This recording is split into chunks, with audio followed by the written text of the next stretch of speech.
សួស្តីអ្នកទាំងអស់គ្នាតោះមករៀនបកប្រែអត្ថបទខ្លីៗជាភាសាអង់គ្លេសជាមួយខ្ញុំ Dr. Susan Hall The Work Life Balance វិជ្ជបណ្ឌិត Susan Hall តលយៈភាពជីវិតហើយនឹងការងារ Of course work is important for us all it gives us money to live it gives structures to our everyday livesពិតប្រាកដណាស់ការងារគឺសំខាន់ណាស់សម្រាប់ពួកយើងទាំងអស់គ្នាវាបានផ្ដល់លុយកាក់ដើម្បីរស់នៅវាផ្ដល់ឲ្យពួកយើងនៅសំណង់ជីវិតចំពោះជីវិតរស់នៅប្រចាំថ្ងៃរបស់ពួកយើង but for a happy balanced life it also important to play sometimes ប៉ុន្តែសម្រាប់ជីវិតដែលមានតុល្យភាពសប្បាយរីករាយមួយវាក៏សំខាន់ផងដែរដើម្បីលេងនៅពេលខ្លះ It's important to find time to relax with friends and family វាពិតជាសំខាន់ណាស់ដើម្បីស្វែងរកពេលវេលាដើម្បីសម្រាកជាមួយនឹងមិត្តភ័ក្តិនិងគ្រួសារ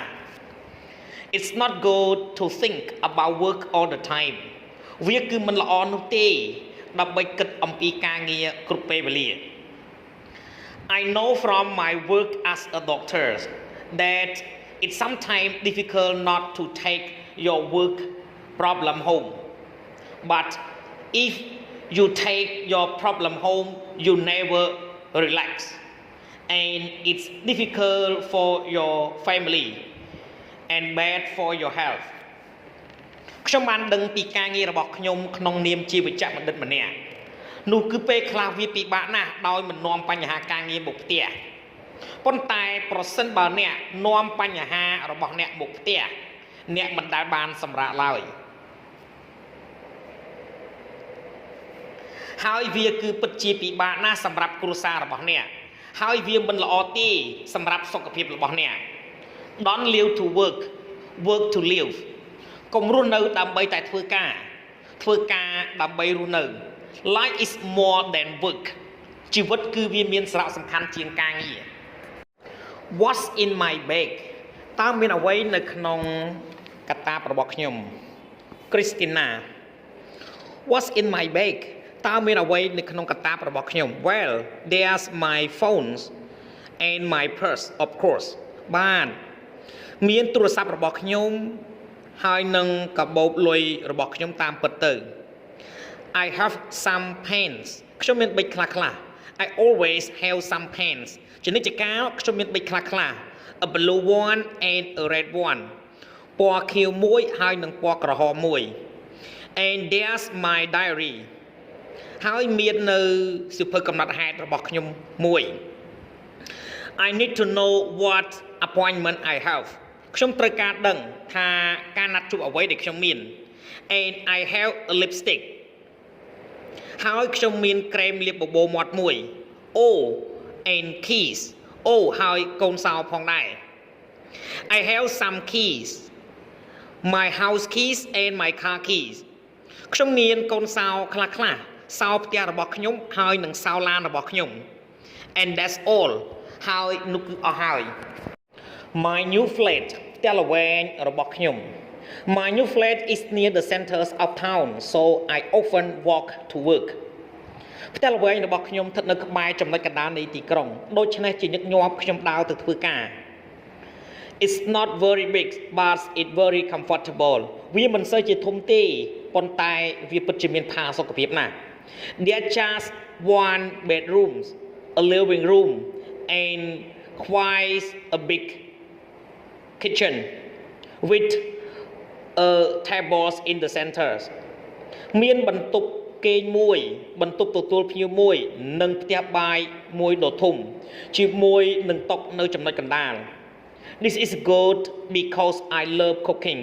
and I can invite my friend to dinner